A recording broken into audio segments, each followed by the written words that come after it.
E-bikes are great until you have to carry them up a flight of stairs, load them on a bike rack. Usually electric means heavy, but not today. This is the Dahon K-Feather. It weighs in at 26.4 pounds, making it one of the lightest electric bikes, certainly one of the lightest aluminum electric bikes. Dahon has been a giant in the folding bike market for over 4 decades. They've sold over 10 million bikes, but I'm guessing you haven't heard of them, at least until now. And they've taken all that expertise to build a folding e-bike that, well, doesn't look like a folding e-bike. It's simple, it's sleek, it's relatively affordable, making it a great option for commuters. In this review, I'll walk you through all the components. We'll take it for a ride and see how this smaller motor performs. Then I'll wrap things up with the pros and cons. But first, let's take a closer look.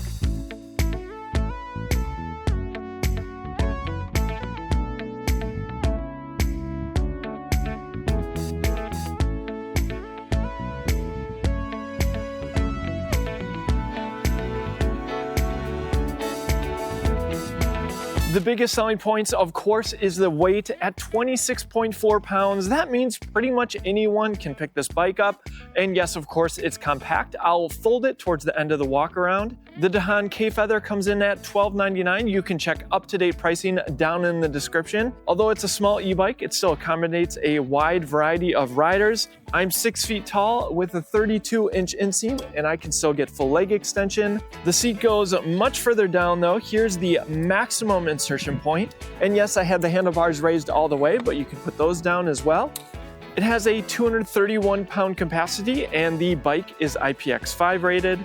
It comes in 4 different colors. This is the forest green, also available in slate, lemon, or blush. It's a 24-volt battery. It's housed inside the frame right here. It's 120 watt hours. It is not removable. And that's paired with a 250-watt motor engaged with a torque sensor. Let me show you how easy it is to turn this bike on. And there you go, you're ready to ride. There's no display, there's no pedal assist levels. It's just on or off. And yes, I'll talk all about how that feels in the first-person riding footage. Charger port right here. The tires are 16 by 1.5 inches wide, reflective sidewall, attached with a quick release. You'll see what this magnet does in a second. The brakes are V brakes, and don't worry, they don't feel cheap and offer plenty of stopping power, as you'll see. There's mounting points for accessories. You might be wondering what this is, as I did when I unboxed it. This is the Deltech cable support. It improves frame rigidity and is also a clever way to hide the cables. In the cockpit, we have foam locking grips, Dahon branded levers, included bell. The handlebars are also quick release for easy adjustment, and they included rechargeable lights, both in the front and in the rear. There's metal well-go pedals, a sturdy kickstand, a sleek saddle, and keeping things simple, a single-speed drivetrain. Next, let's fold it. I'll push this down and pull the lever, drop those handlebars down. Next, the main folding point right here. I'll lift this up, pull out, move the pedal out of the way. This is where the handlebar adjustment comes in. So I'll tilt the handlebars up so they're more out of the way. And I'll bring the wheel to the rear, and it's a magnet, which is awesome. And it's powerful enough that when you pick up the bike and you move it around, you don't have to worry about the bike coming apart. With that, let's go for a ride. All right, the bike is on, which means pedal assist is on. Only one pedal assist level to talk about. This is a torque sensor, so the more power I put in, I should get more power from the motor. We'll get started here. Took about a quarter turn on the single speed drivetrain for the motor to engage, and just a nice leisurely cadence, 12 miles an hour, motor pretty silent. Now this does have an advertised top speed of 16 miles an hour. We'll see if I can get faster than that under my own leg power. But going around 12, 13 miles an hour, just nice and easy cruising.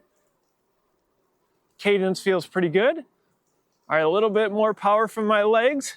Again, 250 watt motor, there we go, 15 miles an hour. And it feels like that motor is cutting off around the 15 mile per hour mark. There's 16. All right, here's the cadence at 14 or 15 miles an hour, so plenty of room to still put pedal pressure down. Let's see if I can get this bike to 20. There's 16. Working really hard, 18, 19. All right, I got pretty close. All right, I know this smaller motor, not really meant for hills. This bike is best suited for urban environments, but here's a hill. Let's see how we do. Single speeds can sometimes be hard up hills. And actually, this isn't too bad. I mean, I'm certainly putting in some effort. I can feel the motor working. So I'd say best suited for smaller hills. Maybe if you're used to cycling a lot, you could tackle some bigger hills. But just note that single speed drivetrain, and you're certainly going to be feeling it in your legs. Steepest part here. All right, and I made it to the top, but my legs feel it. All right, let's do a brake test. We're going 20. And yeah, these brakes have no problem locking up these tires. One small note with a folding bike with 16-inch tires, just know it's a completely different riding experience. It's very nimble, but certainly you want to be mindful of taking any sharp turns at speed because bikes like this can get a little squirrely. The steering's a little bit different as well, but of course there are benefits to the smaller form factor of this bike. With that, let's get into the pros and cons of the Dahon K-Feather. So clearly, this isn't your average folding e-bike, at least not the kind that's traditionally been popular in the States. Dahon is taking aim at a very specific segment of cyclists, those who need portability, but only want a little bit of boost and none of the e-bike weight. At just 26.4 pounds, it doesn't look like an e-bike, and it certainly doesn't have the heft of one. In fact, some of Dahon's non-electric folding bikes weigh between 23 and 25 pounds, so the weight penalty here is trivial. You basically get a standard folding bike with the added bonus of a motor. At $1,299, the price feels like a great value. And a lot of the value I see here has a lot to do with the build quality being excellent. From the V-brakes to the folding latches and magnetic closures, the list goes on. It feels polished, which shouldn't be surprising for a company that's been building bikes for decades. Many will appreciate the simplicity of the single-speed drivetrain, which works well here, and the torque sensor provides a really natural riding experience. It's effortless to pedal at around 13 miles per hour, but you'll definitely feel the motor cut out right around 16 miles per hour as advertised. From there, your legs will be doing the work for sure. For a 24-volt system, that's not unexpected.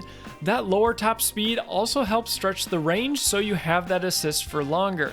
Because of that, it's best suited for shorter commutes, though since it's so lightweight, it's no problem to pedal with no assist at all. Small hills are certainly doable, and you can certainly feel the motor helping, but if you live in an extremely hilly area, just know you'll certainly feel it in your legs. Assembly was easy thanks to it being a folding e-bike that ships, well, folded. For an e-bike that aims to be as simple as possible, the basic on-off switch fits the vibe. Just know there's no customization and no display. There are also no bottle cage bosses, though we have a workaround for that at our store at shop.ebikeescape.com. I'll throw a link down in the description. One thing to keep in mind, the battery is not removable. This is one of those e-bikes you'll want to keep in heated storage if you live in a colder climate. Also, since Dahon is still relatively new to the e-bike market here in the US, they don't have UL certification just yet, though I'm told they're actively pursuing it. It's worth calling out that Dahon is a legacy brand. They aren't some fly-by-night startup, which is good, but because they are just now entering the US e-bike space, we don't have a good read on customer support. If we've helped you decide that the Dahon K-Feather is the right fit for you, do me one quick favor and use the link in the description before you buy. We really appreciate your support. It's great to see Dahon's entry into the US e-bike market doing what they do best, folding bikes. With the K-Feather, you're getting exactly what they promise. A featherweight, see what I did there? Compact e-bike that provides a nice boost at an attractive price for this level of build quality. But let me know what you think in the comments section. Is the K-Feather the right balance of weight and power for you? And would you like to see us review more of Dahon's electric models? Let me know. Thank you so much for watching, and I'll see you in the next one.